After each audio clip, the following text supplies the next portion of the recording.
안녕하세요. 마음성장학교 대표 김은미입니다. 오늘은 그림책과 함께하는 마음여행으로 준비했어요. 우리 선생님들과 또 어머니들 자존감을 성장시키고 싶으신 분들을 위해서 자존감 수업으로 준비를 했는데요. 오늘 강의는 1시간 동안 함께 하게 될 거고요. 저는 7권의 그림책을 소개하면서 자존감의 여러 가지 요소들에 대해서 생각하고, 그리고 우리 지금 이 참여하시는 분들 한 분 한 분의 자존감이 이렇게 차오를 수 있도록 그렇게 안내해 보려고 합니다. 여러분 1시간 동안 집중해서 저와 함께 하신다면 자존감이 떨어졌을 때 언제든지 내 자존감을 채워줄 수 있는 그런 시간이 되시지 않을까 하고 생각해 봅니다. 먼저 첫 번째 그림책은요, 마음정원이라는 이 책입니다. 마음정원은 함께 읽으시면서 한번 느껴보실까요? 제가 책의 일부분을 발췌해서 읽어드릴게요. 여러분은 조용히 눈을 감고 한번 들어보세요. 마음정원. 눈을 감고 천천히 하나, 둘, 셋 세어보세요. 조그만 문이 보일 거예요. 끽 하고 조심스레 문을 열면 마음 정원이 나타날 거예요. 마음속 깊은 곳에 있는 정원이죠. 오직 나만 들어올 수 있는 비밀스러운 곳이에요. 우리 선생님들 또 우리 어머니들 눈을 한번 감고 들어보세요. 마음 정원에서는 할 일이 아주 많아요. 하루에도 몇 번씩 슬프고 기쁘고 쓸쓸해지기 때문에 마음이 잘 자라도록 보살펴 주어야 해요.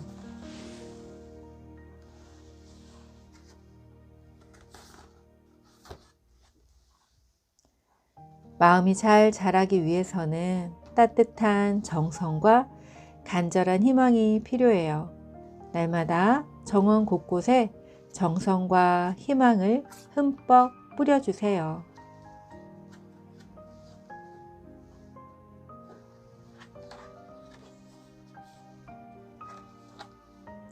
때때로 상처를 많이 받으면 마음 온도계가 고장이 나요. 그러면 끝없이 흰눈이 내리고 정원이 꽁꽁 얼어붙고 말지요. 가끔은 쉬지 않고 내리쬐는 뜨거운 화 때문에 타들어가기도 해요. 하지만 날마다 조금씩 웃음과 행복을 모아 정원을 보살피면 천천히 차츰차츰 다시 살아날 거예요. 추위를 이겨낸 꽃들은 더욱 붉고 무더위를 즐기는 나무의 잎은 푸르러요. 울창해진 정원은 아름다워요. 마음 정원의 문을 열어보세요. 마음 정원은 늘 활짝 열려 있어요. 언제나 여러분을 기다리고 있답니다. 마음속 깊은 곳에 있는 마음 정원의 문을 열어보세요. 자, 이제 눈을 한번 떠보실까요? 어때요? 그림책 한 권을 가만히 읽는 시간을 통해서 마음에 대해서 좀 생각해 볼 수 있는 시간 되셨나요?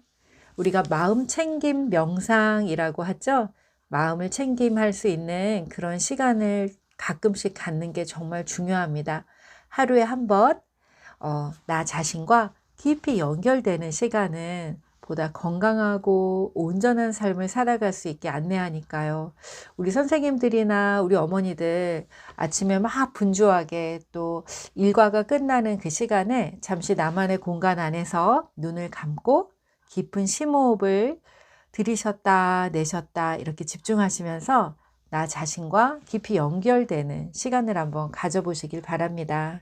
그럴 때 그 연결이 조금 쉽지 않다면 따뜻한 차 한 잔을 이렇게 따뜻한 차 한 잔을 갖다 놓으시고 차를 이렇게 만져보시고 오감을 먼저 이렇게 깨어나게 하신 다음에 자, 차 한 잔이 있으면 어때요? 손의 감각, 또 입으로 마시는 그 촉감, 네, 그리고 향기, 후각, 또 시각, 이 모든 것들이 자극되면서 우리가 깨어나는 시간이 돼요. 그러면 마음이 조금 이제 안정되겠죠. 따뜻한 차가 들어가면서. 그때 눈을 감고 깊은 호흡을 하시고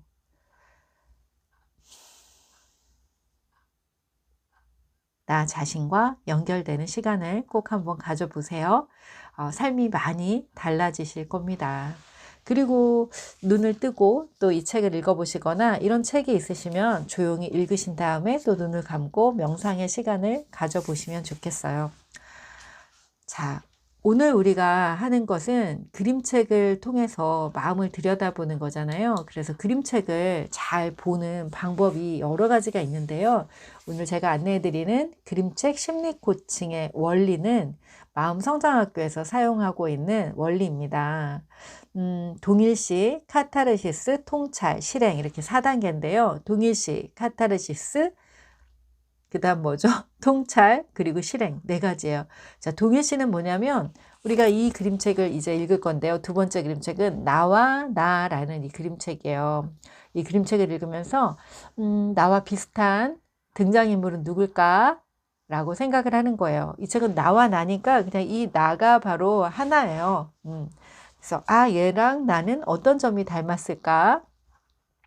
그리고 이 주인공이 느끼는 감정을 따라가다 보면은 나의 감정이 느껴지고 내 욕구가 느껴지고 내 안에 불안이 느껴지기도 하고 그래요. 그러면서 그거를 알아차릴 수 있는 통찰에 이르게 되죠.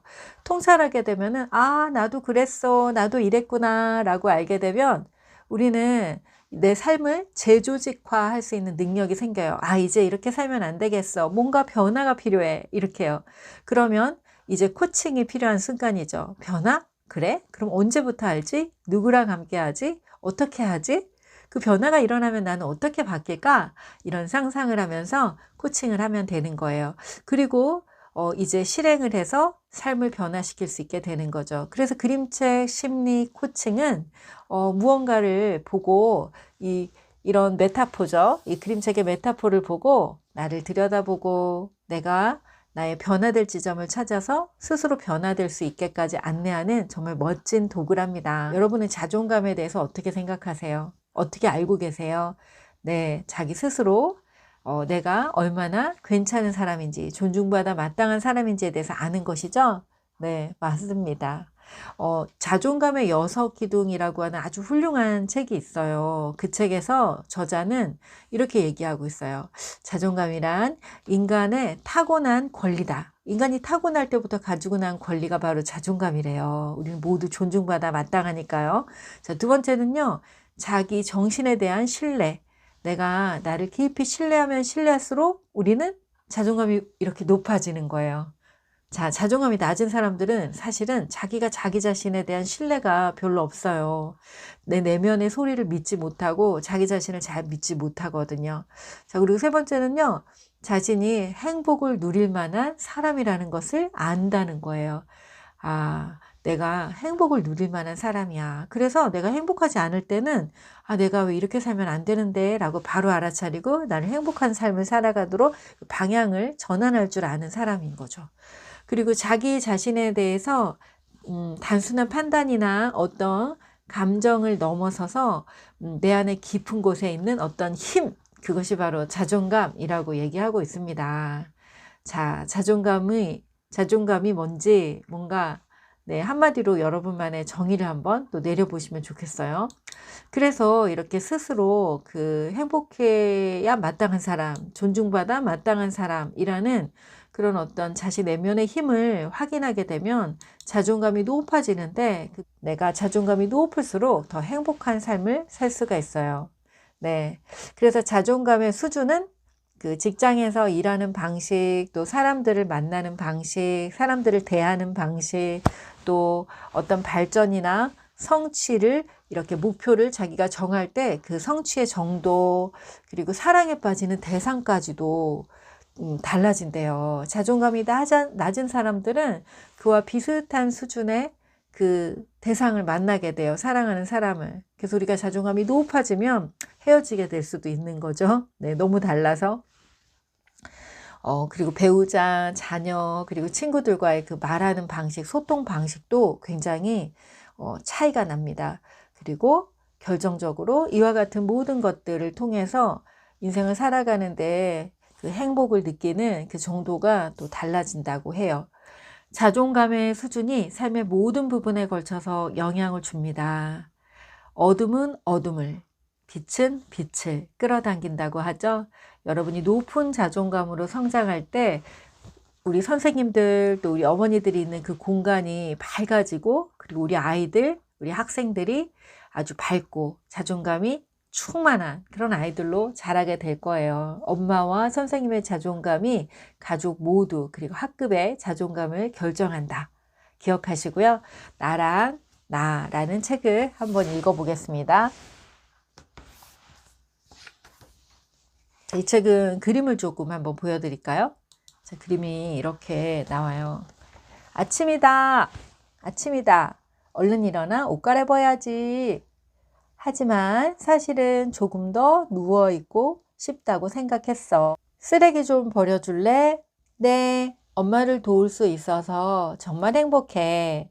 하지만 사실은 조금 귀찮다고 생각했어. 야, 우리 누구나 이럴 때가 있죠? 네. 어른이 돼서 나도 재밌는 책을 만들어야지. 하지만 사실은 그럴 수 없을 거라고 생각했어.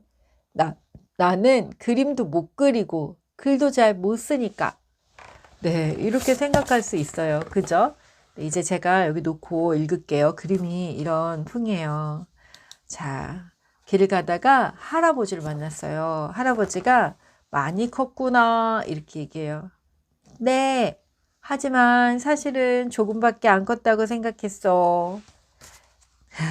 또 친구들을 만나요. 친구들이 야, 우리 놀러 가자 막 이래요. 그러니까 친구들 따라서 놀이터에 갔는데, 하지만 사실은 도서관에 가고 싶었어 라고 얘기하네요.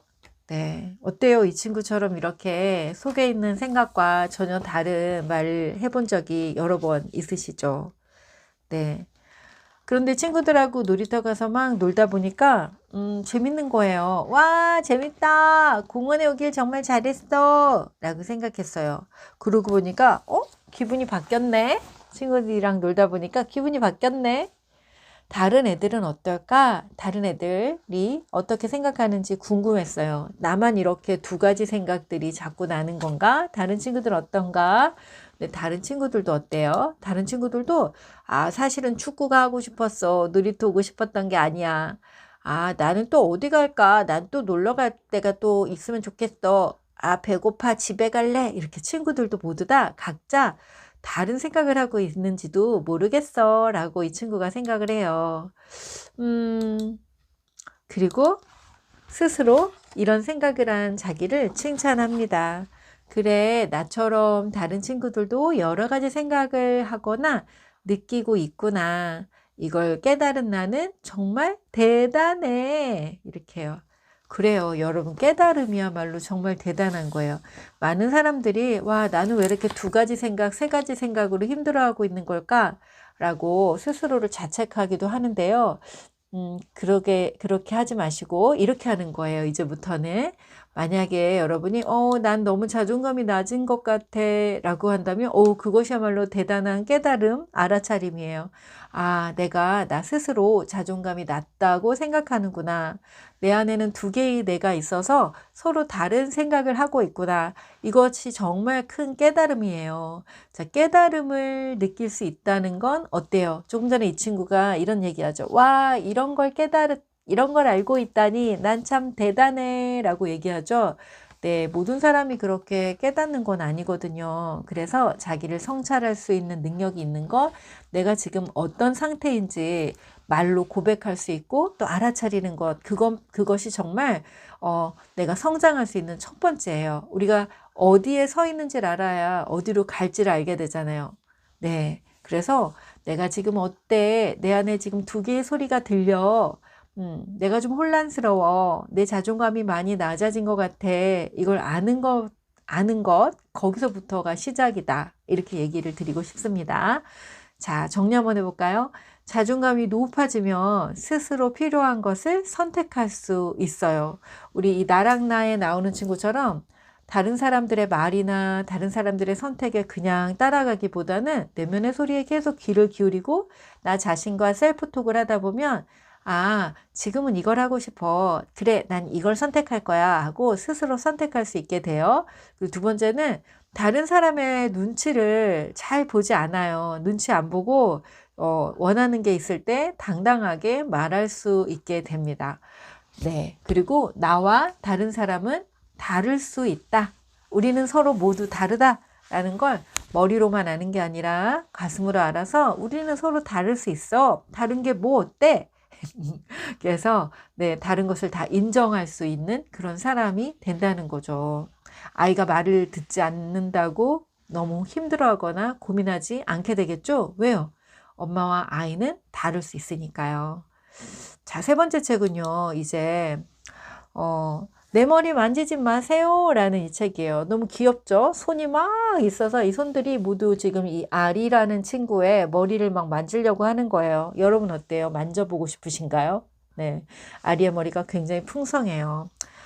자존감이 높은 나로 살아가기 위해서 꼭 필요한 것이 있는데 그것은 바로 나만의 안전하다 느끼는 어떤 경계를 갖는 거예요. 그 경계가 너무 단단하거나 너무 너무 이 경계가 너무 있는 듯 없는 듯 하거나 또는 너무 유연하지 못해서 너무 견고하거나 이럴 경우에는 여러 가지 사람들과의 사이에서 관계의 문제를 겪을 수 있어요. 이 그림책을 읽으면서 나는 어떤 상태가 안전하다고 느끼고 또 내가 안전한 상태가 되기 위해서는 내가 얼마만큼의 경계를 유지해야 되는지 어느 정도 강도의 경계가 지금 필요한지 그걸 좀 알아볼 수 있는 시간이 됐으면 좋겠습니다. 그림책 좀 읽어드릴게요. 네.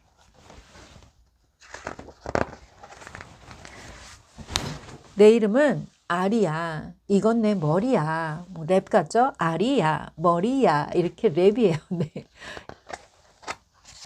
자, 그 다음에 아리는 이렇게 머리를 너무 좋아해요. 내 머리를 너무 좋아해서 머리를 묶기도 하고 풀르기도 하고 이렇게 다양하게 막 이렇게 합니다. 예쁘게 손질한 머리도 꾸미지 않은 머리도 좋아. 아무렴 어때? 나는 내 머리가 좋아. 이렇게요. 그런데 아리만 다 아리 머리를 좋아하는 게 아니라 사람들도 모두 아리 머리가 궁금해요. 그래서 만져보고 싶어 해요. 와, 얼마나 부드러울까? 얼마나 폭신폭신할까? 만지면 어떤 느낌일까? 막 이러면서요. 그래서 아리는 막 도망가요. 사람들이 내 머리를 만지려고 해. 허락도 받지 않고 자꾸만 만지려고 해. 이러면서 아리는 막 도망갔어요. 그런데 사람들이 너무 많이 만지려고 하니까 아리가 이렇게 온몸으로 가리고 또 가려도 소용이 없어요. 그래서 어느 날은 나무 뒤에 이렇게 숨었는데 금방 밝혀졌어요. 그래서 어떤 사람이 아리의 머리를 또 만져요. 여기 있어! 이러고요. 자, 아리는 자기 스스로 안전하다고 생각되는 자기의 경계를 지키지 못해서 깨진 경계, 이거 보면 깨진 경계. 누가 내 머리를 막 만진다고 생각을 해보세요. 길을 가는데. 너무나 난감하고 정말 기분이 상할 만한 그런 일이죠. 네, 깨진 경계를 갖고 있으면 우리가 늘 이런 불편한 경험들을 하게 될 수 있어요. 그래서 아리는 사람들이 없는 곳으로 피해서 달아나요. 그런데 사람들이 아무도 없는 곳으로 이렇게 우주에도 가고 바닷속으로도 가고 그리고 급기야 무인도에 도착을 했는데 아무도 없는 곳에 있다 보니까 너무 외롭고 심심했어요. 그래서 네, 너무 외롭고 심심해요. 이건 뭐예요? 사람들이 자꾸 나를 침범해 오니까 아무도 못 오게 이렇게 했어요. 이거 너무 경직된 경계죠? 이렇게 경직된 경계를 갖고 있는 것도 관계를 형성할 수가 없어요. 그래서 아리는 너무 외로워서 집으로 돌아가기로 마음을 먹어요. 그리고 집으로 다시 돌아와서 결심해요. 사람들이 내 머리를 마음대로 만지지 못하게 할 거야. 그렇게 해요. 그런데 또 어머나 그만 누가 와 진짜 부드러워 하고 허락도 받지 않고 또 아리의 머리를 만졌어요. 자, 여러분이 아리라면 어떻게 하시겠어요? 자, 아리는 더 이상 참을 수 없어! 이러고 이제 그만! 내 머리 만지지 마세요! 라고 얘기한 거예요. 사람들이 모두 깜짝 놀랐어요. 그리고 아리가 사람들의 시선이 주목된 가운데 차근차근 이야기를 하기 시작해요. 제 머리를 좋아해 주시는 건 이해해요. 누가 봐도 아주 매력적이니까요. 하지만 이건 제 머리예요. 제발 허락 없이 제 머리를 만지지 말아주세요. 사람들은 그때서야 아리의 마음을 알았어요. 말하지 않으면 몰라요. 우린 말하지 않아도 알았으면 좋겠는데 사람들은 말을 해야지 알더라고요. 자, 아리가 제 머리를 만지지 마세요. 이건 제 머리니까요. 이렇게 얘기를 하자 이제 사람들이 아리의 경계가 어디까지인지 알게 되었어요. 머리가 아무리 탐스럽고 만지고 싶어도 만지면 안 된다는 것을. 자, 이제 아리가 지나다니면 사람들이 안녕 하고 아리에게 인사도 해주고요. 그리고 아리에게 물어봐요. 머리 만져봐도 되니? 그랬더니 아리가 아니, 오늘은 안 돼. 안 돼! 이게 아니라 오늘은 안 돼. 언젠가 되는 날도 있겠죠. 네, 아리가 기분이 좋거나 또는 좋아하는 사람이거나. 자, 유연한 경계가 있을 때 이렇게 때때로 오늘은 안 돼 부드럽고 온유하게 자신의 마음에 있는 이야기를 할 수 있게 됩니다. 그리고 이렇게 꼬마 아이가 만져봐도 되냐고 물어봤을 때 꼬마 아이에게 좋아, 만져도 좋아 라고 얘기해줘요. 자, 온전히 내가 선택하고 결정해서 누군가는 내 경계 안으로 들어오게도 하고 누군가에게는 경계를 이렇게 막아서 못 들어오게 하고. 자존감이 높은 사람으로 살기 위해 어쩌면 제일 먼저 해야 될 게 나를 건강하고 안전하게 지키는 거예요. 나를 안전하고 평안하게 하는 건강한 울타리가 만들기가 필요합니다. 여러분, 때로는 거절해도 괜찮아요. 선생님이라고 해서, 엄마라고 해서 모든 것을 참고 막 힘들어 죽겠는데 엄마니까 내가 참아야지. 선생님이니까 내가 다 해야지. 선생님이 화내면 안 되지. 웃기만 해야지. 아니요, 그렇지 않아요.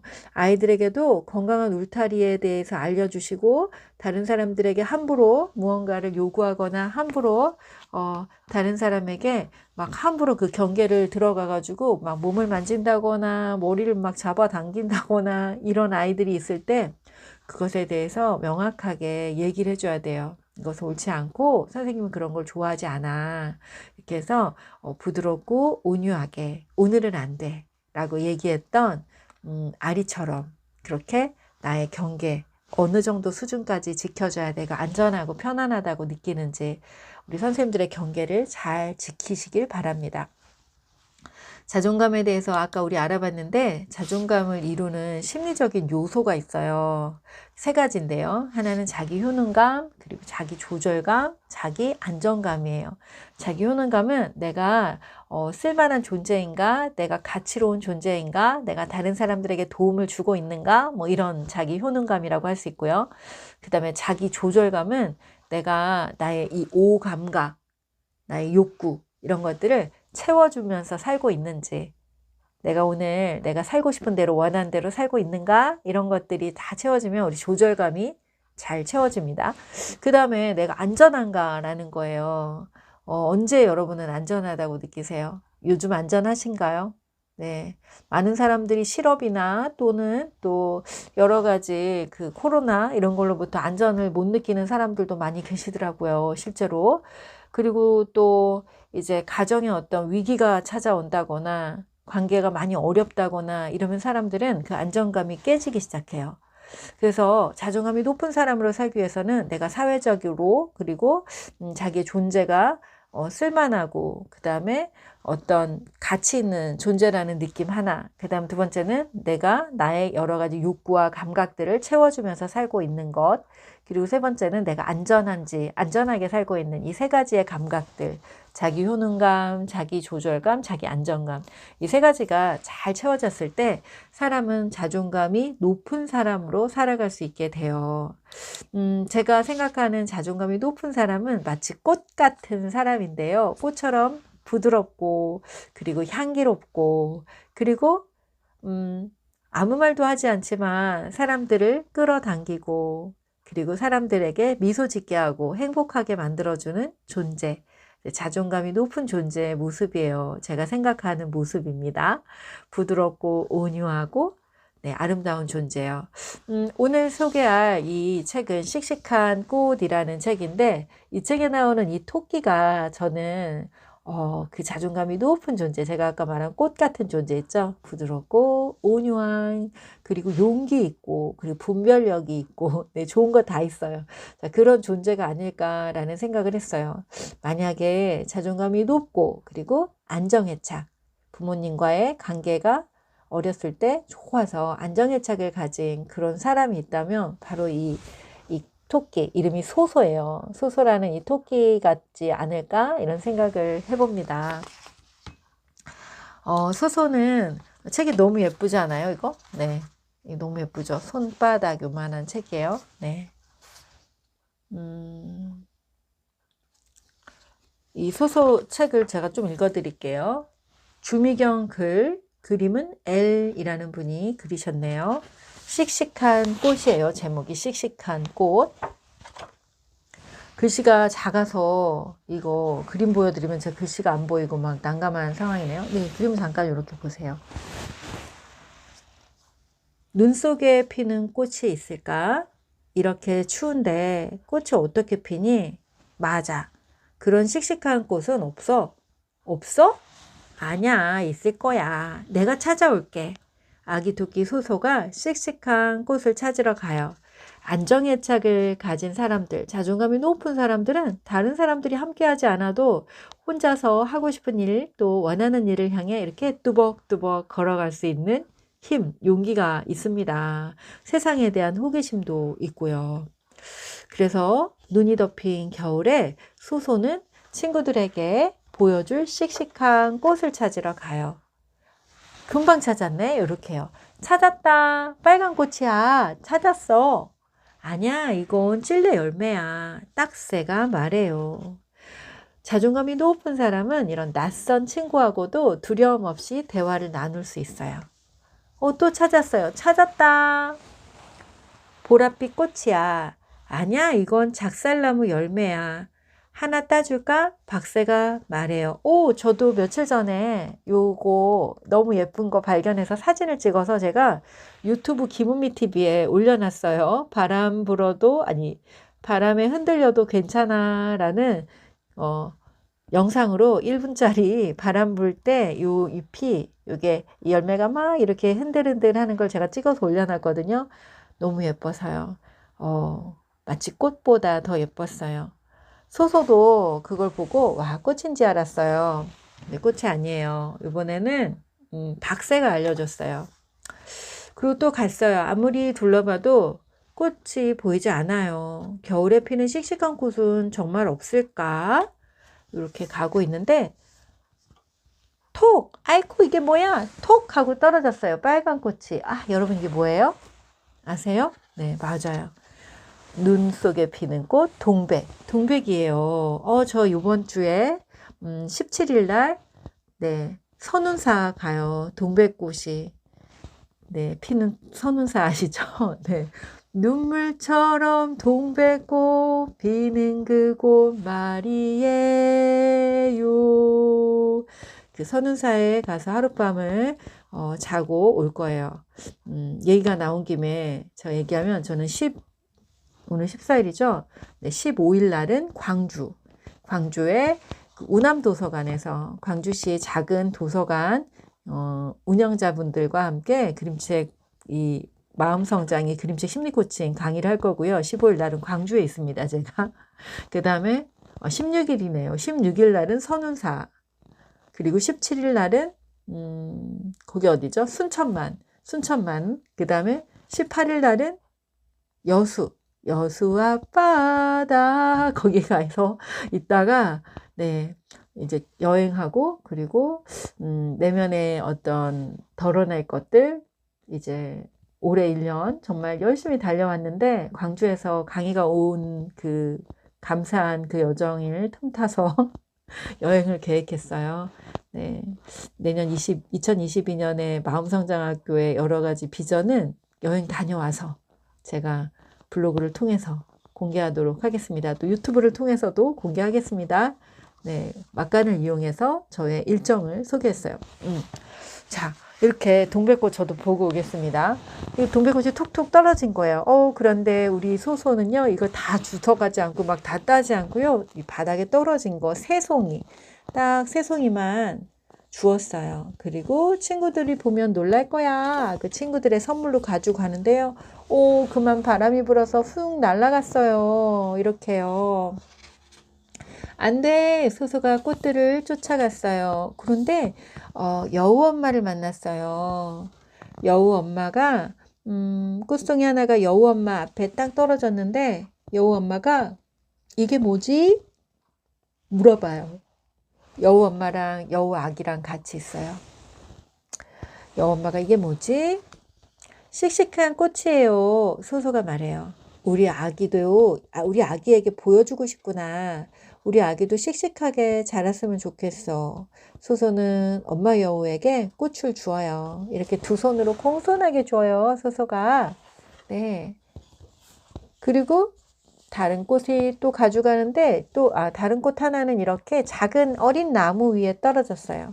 마치 어린 이 작은 나무가 꽃을 피운 것 같았어요. 봄이 올 때까지 네 꽃 타렴 하고 소소는 눈 위에 떨어진 꽃만 주워서 가요. 친구들에게. 그리고 친구들에게 도착했어요. 어떤 장면일지 궁금하시죠? 소소가 친구들을 만났어요. 씩씩한 꽃을 찾았어? 친구들이 물어봤어요. 소소야, 씩씩한 꽃 찾았어? 소소는 친구의 머리에 꽃을 이렇게 얹어주었어요. 그리고 말해요. 이렇게요. 여기 친구에게 얹어줬어요. 너무 예쁘죠? 예쁘다. 이렇게요. 우리 꼬마 돼지인지 엄마 돼지인지 모르겠는데 어쨌든 돼지 친구가 정말 너무 예뻐요. 예쁘다. 친구들이 꽃처럼 활짝 웃어요. 모두 활짝 웃어요. 너무 예쁜 그림책이죠? 자, 자존감이 높고 안정애착을 가진 안정애착 유형의 사람이라면 아마 소소처럼 이렇게 행동할 것 같았어요. 궁금한 게 있으면 뚜벅뚜벅 걸어가서 먼저 자신이 알아보고 살펴보고 배우고 또 낯선 사람들과도 친절하게 대화 나누고 그리고 원하는 걸 찾았을 때도 공손하게 그리고 딱 필요한 만큼을 가지고 와서 친구들에게 그 기쁨을 나누는 것, 그 향기를 나누는 것, 이것이 바로 자존감이 높은 사람이 아닌가 싶습니다. 정리 한번 해볼게요. 높은 자존감을 가진 사람은 호기심이 많고 혼자서도 도전해요. 실수와 실패한 경험 속에서도 배우고 힘들게 성취한 것도 기꺼이 기쁘게 사람들과 나눠요. 스스로 꽃이 되고 또 함께하는 이들도 꽃으로 만들어주는 사람. 바로 자존감이 높은 사람이에요. 자, 우리 선생님들이 자존감이 높아진다면 어때요? 뭐든지 정말 호기심을 가지고 열정을 가지고 하겠죠. 그리고 우리 교실에 있는 모든 아이들 또 우리 가정에 있는 우리 아이들 어머니의 사랑으로 그 꽃 같은 모습으로 공간을 가득 채우시고 환하게 밝게 향기롭게 만드는 그런 엄마 그런 선생님 되시기를 바랍니다. 축복합니다. 네. 자, 잠시 자존감에 대해서 우리가 아까 다른 학자들이 정리해 놓은 것들을 이렇게 봤어요. 자존감의 6기둥도 얘기했고 그 다음에 또 자존감을 이루는 심리적인 요소에 대해서도 말씀드렸어요. 그런데 이 자존감은 스스로 자기 스스로에 대해서 느끼는 그런 정도거든요. 내가 나를 어떤 사람으로 느끼나 이런 거거든요. 그렇기 때문에 셀프 자존감 척도가 굉장히 아주 잘 맞아요. 셀프 자존감 척도. 이게 뭐냐면 뭔가 우리가 자존감 이렇게 체크리스트도 할 수 있고 자존감 검사 막 이런 거 하잖아요. 그것과 그냥 스스로 가만히 깊은 호흡을 한 다음에 가만히 편안하게 내가 지금 자존감이 어느 정도지 하고 이렇게 느껴보는 거예요. 그것만으로도 굉장히 정확하다는 거예요. 여러분이 자존감이 그냥 쏘쏘 그냥 그래. 땅에 이렇게 걸어 다닐 정도야. 0이에요, 0. 그리고 자존감이 엄청 높아서 에베레스트 산 꼭대기야, 막 백두산 꼭대기야 이러면은 10이에요, 10. 근데 우리가 맨날 그렇지 않잖아요. 가끔은 어때요? 0이 안 될 때가 있어요. 0보다 아주 아래로 내려갈 때. 내가 지금 요즘에 자존감이 마이너스 1, 마이너스 2, 마이너스 3, 마이너스 10이야. 내가 저 바닥 지하 동굴이야. 이럴 때 있죠? 없다고요? 네. 없는 사람은 아마 없을 거예요. 네, 그럴 때가 있거든요. 아래로 내려갔다가 올라갔다가 막 이렇게요. 그래서 그때 내 자존감에 이상 신호가 보인다. 이럴 때는 가만히 눈을 감고 아, 내 자존감이 지금 어느 정도 수준이지? 이렇게 깊은 심호흡과 함께 한번 느껴보시면 아, 내가 지금 마이너스 한 3 정도 된 것 같아. 마이너스 3인 나를 어디까지 데려갈까요? 0이요? 네, 그래 좋아요. 마이너스 3을 0까지. 그래 내가 0은 좀 되고 싶어. 땅 위에 발을 좀 디디고는 살고 싶어. 그럼 3이 필요하잖아요. 3만큼. 이 3을 뭘 하면 내가 채워질까? 내가 지금 참 답답하고 외롭고 힘든데 이걸 어떻게 하면 채워줄 수 있지? 스스로 나에게 필요한 것들을 이렇게 공급해 주는 거예요. 나를 잘 돌봐주는 거예요. 그러면 그 자존감이 이렇게 채워져요. 이렇게 스스로 나를 관리하고 그리고 나를 느껴서 내가 지금 어떤 상태인지를 알고 그것들을 잘 관리해서 이렇게 올려줄 수 있을 때 우리의 자존감은 훨씬 더 잘 관리할 수 있게 됩니다. 자존감이 높은 사람으로 살아가실 수 있게 돼요. 자, 다음 책은요. 나는 지우개야 라는 이 책인데요. 이 책을 보면은 지우개가 나와요. 여러분 지우개 뭐 하는 거죠? 지우개는 지우는 거죠. 네, 그래서 이 책에 나오는 이 친구도 나는 지우개야. 그래서 열심히 쓱쓱싹싹 이렇게 맨날 정말 열심히 지워요. 정말 열심히 지우는데 친구들이 얘가 이렇게 열심히 지우는데 잘 알아주질 않아요. 다른 친구들이 이렇게 다른 문방구 친구들이 정말 화려해요. 막 연필, 뭐 가위, 또 종이, 색연필 모두 다 화려하게 자기들이 하는 일이 있어요. 그래서 내가 훌륭해 막 이렇게 얘기하죠. 난 정말 중요한 일을 하고 있는 것 같아 이렇게요. 그런 친구들의 이야기를 듣고 있던 이 지우개가 얘기해요. 아, 나는 이제 지우는 건 지겨워. 난 다른 일을 하고 싶어. 어떤 일? 친구들이 물어봐요. 근데 어떤 일을 해야 될지 모르겠어요. 왜요? 태어날 때부터 지우는 것밖에 한 적이 없잖아요. 그래서 뭐 막 이것저것 해보는데 딱히 자기가 그걸 잘하는지도 모르겠어요. 그래서 얘들아 잘 있어. 난 이제 여길 떠날 거야. 이러고 여기 자친구의 도움을 받아서 여길 떠나요. 슝 하고 날아가요. 멀리. 도착한 곳은 바로 쓰레기통. 쓰레기통에 도착했어요. 그래서 쓰레기통에 왔는데 친구들이 야, 너 여기 왜 왔어? 막 물어봐요. 지우개네. 와, 야, 지우개가 왔어, 여기에. 이렇게. 친구들이 지우개 얘기를 듣고 지우개에게 용기를 줘요. 야, 지우개야, 너는 틀린 것도 지울 수 있게 도와주고, 그리고 친구들이 실수한 것도 네가 다 도와주잖아. 네가 얼마나 좋은 일을 하고 있는데, 이렇게 얘기해요. 그래? 그럼 우리 다시 돌아갈까? 이래요. 그런데, 와, 지우개가 없는 사이에 난리가 났어요. 수학 시험은 빵점이 되고, 그림은 다 망치고. 그때 지우개가, 얘들아, 내가 왔어! 하고 오는 거예요. 내가 왔어! 이렇게. 네. 자, 우리 선생님들이 열심히 어떤 일을 하고 있는데, 우리 엄마들이 열심히 하고 있는데, 정말 내가 하는 일이 티도 안 나고, 뭐, 이거 돈으로 환산하면 정말 뭐 엄청나다고 하지만, 누가 그 돈을 주는 것도 아니고, 진짜, 때때로 정말 나는 왜 이 일을 계속 해야 되는 거지? 라는 그런 마음이 들 때가 있잖아요. 우리의 역할에 대해서 회의가 올 때가 있어요. 엄마도, 선생님도. 만약에 누구에게 물어봐도 이 세상의 모든 직업을 갖고 있는 역할을 담당하고 있는 사람들은 다 비슷하게 이야기할 거예요. 그런데 네, 지우개도 그랬던 거죠. 그러다가 이제 돌아왔어요. 돌아와서 지우개가 싹싹 지워지니까 와, 진짜 멋진 그림이 금방 완성이 됐어요. 그리고 친구들이 얘기해요. 친구들이 지우개야, 그동안 미안했어. 네 도움이 정말 필요했는데 우리 좀 도와줄래? 물론이지. 자, 시작하자. 서두르지 마. 천천히 해도 돼. 우리는 언제나 같이 잘해왔잖아. 이러면서 이제 친구들에게 멋진 리더의 모습으로 이야기를 하게 돼요. 자, 정리 한번 해볼까요? 우리는 모두 서로 다른 모양새와 또 쓰임새를 가지고 태어나요. 연필은 연필만의 모양새와 쓰임새가 있고요. 지우개는 또 지우개만의 모양새와 쓰임새가 있죠. 이게 서로 다 다르다고요. 네. 그래서 우리는 지금 당장, 네, 연필, 지우개 다 달라요. 저도 다르고 여러분도 다르죠. 우리 모두 다 달라요. 지금 당장 할 수 있고 또 내가 기쁘고 다른 사람도 기쁘게 할 수 있는 그런 일이 있다면 바로 그 일에 열정을 가지고 도전을 한번 해보세요.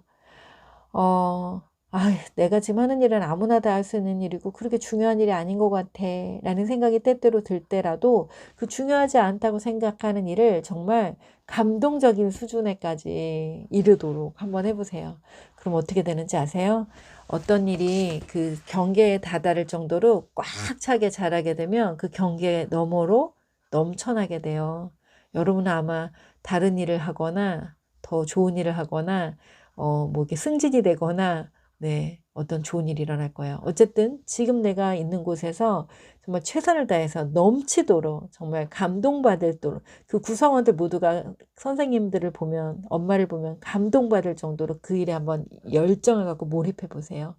그 일이 돈도 되고 떡도 되고 네, 여러분의 영광을 가져다 주는 그런 일이 되실 거예요. 네, 그렇게 되시기를 축복해요. 힘들고 외로운 날이 있어요. 때때로 그럴 때가 있죠. 네. 내가 정말 잘해볼 거야 해도 삶은 그렇게 눅눅하지 않고 자존감이 뭔지도 다 알고 자존감 어떻게 높이는지도 다 알지만 때때로는 힘들고 외롭고 두려운 날이 아마 또 찾아올 거예요. 오늘 이 시간 이후에도. 그럴 때는 어떻게 하세요? 그럴 때는 어떻게 하세요? 아무것도 할 수가 없어요. 힘이 자꾸 빠져요. 외롭고 힘들어요. 두려워요. 이런 날. 그런 날엔 이야기를 나눌 수 있는 친구가 있다면 얼마나 좋을까요? 그럴 땐 당신의 이야기를 들려주세요. 그리고 들어주세요. 스스로 한번 들어주는 거예요. 들려줄 사람이 없을 땐 내가 내 이야기를 들어주는 거예요. 어떻게 들어주냐고요? 이렇게 글로 써도 되고요. 그 다음에 저는 핸드폰으로 이렇게 녹음도 해봤어요. 그 굉장히 좋은 그런 자기 치유의 도구입니다. 한번 해보세요. 마지막으로 함께 볼 책은 바로 이 책이에요. 너의 이야기를 들려줘 라는 책인데요. 너의 이야기를 들려줘. 이 책은 되게 다양한 인종의 아이들이 나와요. 이렇게 다양한 인종의 아이들이 나오는데 이 책에서 이렇게 얘기해요. 처음에 이제 이렇게 피부색이나 머리카락, 입고 있는 옷, 그리고 모든 게 이렇게 서로 다른 그런 다문화 친구들이죠. 이런 친구들과 같이 섞여 있고 여기 또 새로운 학교에 가거나 이러면 다른 아이들이 난 쟤랑 우리 편이 아니었으면 좋겠어. 그냥 거기서 우릴 지켜봐. 나중에 네 차례가 올 거야. 이러면서 함께 놀려고 하지 않는 이런 친구들, 그리고 외톨이 같은 느낌이 드는 이런 아이가 나와요. 근데 이 아이가 아무도 놀아주지 않고 너무 외롭고 그래서 정말 혼자라고 느껴질 때 친구들과 도무지 어떻게 친해져야 되는지 모를 때 그럴 때 혼자 마음의 소리에 귀를 기울이는 거예요. 그럴 때는 혼자라고 느껴지는 이럴 때는 마음의 소리에 귀를 기울여요. 그러면 그 마음속 깊은 곳에 있는 나보다 더 지혜롭고 용감한 내가 나에게 말을 하기 시작해요. 제가 어떻게 마음성장학교 대표가 되었냐고요? 저도 10년 전에 너무 힘들고 외롭고 아무도 내 편이 아닌 것 같고 진짜 딱 혼자서만 존재하는 것 같은 그런 생각을 하면서 살 때가 있었어요. 넓은 사막에 아주 작은 풀꽃. 넓은 사막의 작은 풀꽃은 금방 말라서 죽고 말겠죠. 그런 생각을 하면서 살고 있을 때 저는 제 마음 속에서 들려오는 소리에 귀를 기울이기 시작했어요. 네가 좋아하는 게 뭐야? 아무도 네 편이 아니라고 하는데 내가 있잖아 라고 하면서 내 안에 내가 있잖아 라고 하는 소리를 태어나서 처음 들었어요. 그러니까 얼마나 반갑고 얼마나 기쁘던지요. 얼마나 눈물이 나던지요. 그게 바로 저의 존재와의 첫 만남이었어요. 그리고 저는 그 만남이 너무 기쁘고 너무 행복해서 매일매일 글을 쓰고 매일매일 대화를 나눴어요. 그랬더니 그 아이가 저에게 참 많은 것들을 알려주더라고요. 그래서 저는 작가가 되었고 공부를 계속해서 마음성장학교 대표가 될 수 있었죠. 이 책에는 또 이런 얘기가 나와요. 사람들에게 너의 이야기를 들려줘. 너의 이야기를 들려주기 시작할 때 다른 사람들, 영혼이 비슷한 사람들을 만나게 될 거야. 그리고 친구가 아니었던 사람들과 이렇게 친구가 될 거야. 라고 얘기해줘요. 나는 김은미고 안양에 살아. 그리고 나는 유튜브 마음성장학교를 운영한단다. 그리고 나는 마음성장학교의 대표야. 나는 내가 살아온 그 수많은 시간들 속에서 깨닫고 알게 된 것들을 사람들에게 알려줘. 그리고 나눠. 그리고 그들도 나와 비슷하게 아프고 힘들었던 시간을 통해서 성장한 것들을 나누는 삶을 살아갈 수 있도록 안내해. 어때? 너는 어때? 내 이야기를 들으니까 너하고 나하고 공통점이 있니? 있나요, 여러분? 네. 여기 나오는 이 친구가 그렇게 친구들에게 나는 여동생이랑 같이 하루 종일 놀아. 이런 이야기를 해요. 그러자 다른 친구들이 나도 그런데 네 여동생이랑 내 여동생이랑 이름이 똑같아. 라고 하면서 친구가 돼요. 당신의 이야기를 들려주세요. 하루 종일 함께 일하는 동료들과 단지 일만 하는 것이 아니라 마음을 나누고 인생을 나누고 삶의 깨달음과 배움을 나눌 수 있다면 얼마나 행복할까요? 그죠? 저 사람은 이야기를 나눌 만한 대상이 못 돼요. 그런데 얘기 안 나눠봤잖아요. 그죠? 이 이야기는 내가 나눌 수 있는 부분에 대해서 먼저 마음의 문을 열고 이야기를 나눌 때 다른 사람과 연결이 되기 시작하고 우리의 자존감은 높아지며 그 공동체 안에서 더 기쁘고 행복하게 살아갈 수 있게 됩니다. 칼 구스타프 융은 인간이 이렇게 치료가 된다고 얘기해요. 먼저 컴패션, 자기 자신에 대한 고백. 나는 이런 사람이고요. 이렇게 살았어요. 라는 이런 고백이 있을 때 명료화된다는 거예요. 이 명료화됐을 때 사람들도 또 자기 자신도 자기가 누구인지 무엇이 필요한 존재인지 알게 되는 거죠. 내가 뭐가 필요하구나. 내가 관계가 좀 서툴어. 그러면 내가 자존감이 좀 낮아.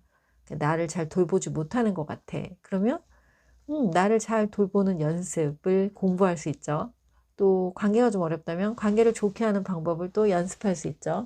그게 바로 이제 교육이죠. 필요한 교육을 통해서 우리는 변형, 완전히 새로운 존재로 변형될 수 있다라고 얘기합니다. 먼저 고백하면 명료화되고, 그러면 필요한 것들을 배울 수 있는 이제 교육을 선택할 수 있게 되고, 그 교육을 통해서 우리는 변화된 삶을 살 수 있게 되는 거예요. 그래서 제일 중요한 건 내가 나 자신과 대화를 나누는 거, 그리고 나와 가까이 있는 어떤 사람들과 깊은 대화의 시간을 자주 갖는 것. 이것이야말로 높은 자존감을 가지고 행복한 삶을 살아가기 위해 가장 중요한 첫 번째이며 또 마지막입니다. 자존감을 높은 사람들은 모두 이와 같은 삶을 살고 있어요. 가까운 사람들과 친밀한 대화를 가지면서 행복하게 그렇게 살아갈 수 있죠. 그게 살아가고 있어요. 네, 여러분도 그렇게 살아가고 계신가요? 자, 어떤 순간에도 우리는 선택할 수 있습니다. 선택은 신이 인간에게 준 자유입니다. 자, 여러분은 삶의 순간순간을 선택할 수 있는 자유인이라는 것을 잊지 마시고요. 삶의 주인으로 높은 자존감을 가진 존재로 살아가시기를 축복합니다. 자, 마지막 이제 강의 다 마쳤고요. 2022년이 얼마 남지 않았죠. 새해가 이제 얼마 남지 않았는데 2021년 어떤 한 해를 보내셨나요? 여기 우리가 지나온 한 해 또 앞으로 맞이할 한 해를 생각하게 하는 그런 예쁜 그림책이 있어요. 이렇게 아주 작아요. 이 예쁜 그림책은 12달, 즐거운 12달 어여쁜 사계절이라는 책인데요. 즐거운 12달 어여쁜 사계절, 고양이가 막 나오죠? 고양이. 이 작가 이름은 양송이래요. 양송이. 고양이 좋아해서 고양이 집사시랍니다. 그래서 양송이고요. 고양이를 이렇게 테마로 하는 그림책도 그리고 또 여러 가지 이런 창작 활동을 하고 있는 분인 것 같아요. 네. 자, 나도 기쁘고 또 그 함께하는 이들도 기쁜 일 무엇이 있었을까요? 1년 동안 여러분이 했던 일 중에 1년 동안 나도 기쁘고 다른 사람들도 기뻤던 일 뭐가 있었을까요? 또 나의 자존감을 높이기 위해서 지금 당장 시도해 보고 싶으신 건 또 뭔가요? 자, 이 책을 이렇게 읽어 보시면서 또 1월에는 고요히 제가 한번 이거 읽어 드릴 동안 여러분이 한번 생각해서 채팅창에 또 여기 댓글창에 한번 써보세요. 나도 기쁘고 다른 사람도 기쁘게 할 수 있는 일. 지금 시간이 많이 늦었거든요. 12시예요. 자꾸 막 이제 자야 된다라고 제 몸이 신호를 보내고 있습니다. 이제 다 끝났으니까 네, 저도 얼른 잘 거예요. 여러분도 이 강의를 들으시고 편안한 시간 보내시길 바랍니다. 1시간 동안 함께 해주셔서 정말 감사해요. 제가 편집 없이 노편집으로 그냥 1시간 동안 함께 해주신 여러분 올릴게요. 네, 유튜브에 올려놓고 여러분이 언제든지 다시 보실 수 있게 올려놓겠습니다. 자, 내년 2022년 어떤 해를 창조하시겠습니까? 어떤 날들로 채우시겠습니까?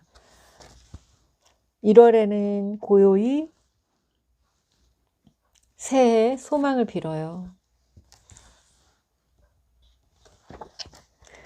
6월에는 친구들과 하얀 겨울을 즐겨요. 3월에는 우리 마음도 예쁘게 피어나고 꽃 피었어요. 예쁘죠? 4월에는 봄의 향기를 가슴에 품어요. 달력 같아요. 네, 12달 달력. 그리고 5월에는 투명한 유리병에 달콤한 봄을 담아요. 뭐게요? 네, 딸기잼이요. 5월에. 그리고 지금 요즘엔 5월에 딸기 다 들어가서 없죠. 네, 요즘에는 지금이 딸기철인 것 같아요. 겨울. 6월에는 나만의 조용한 휴식을 가져요. 그리고 7월에는 쏴 막 비가 내리고 8월, 9월, 10월, 11월, 12월에 뭐라고 나오나 볼까요? 12월에는 정성스레 뜬 목도리와 포근한 온기를 전해요. 우리의 12달 사계절은 이토록 어여쁘고 즐거워요. 내년 이맘때 여러분이 12달의 달력을 만든다면 어떤 말들로 채우실 수 있을까요? 한 달 한 달 우리에게 또 주어질 12달, 그 12달을 높은 자존감으로 주변도 밝게 비추고 또 여러분의 마음도 환하게 빛나는 자존감이 높은 우리 선생님들, 또 우리 어머니들로 살아가시기를 축복합니다. 저는 또 다음에 뵙겠습니다. 여러분 안녕히 계세요.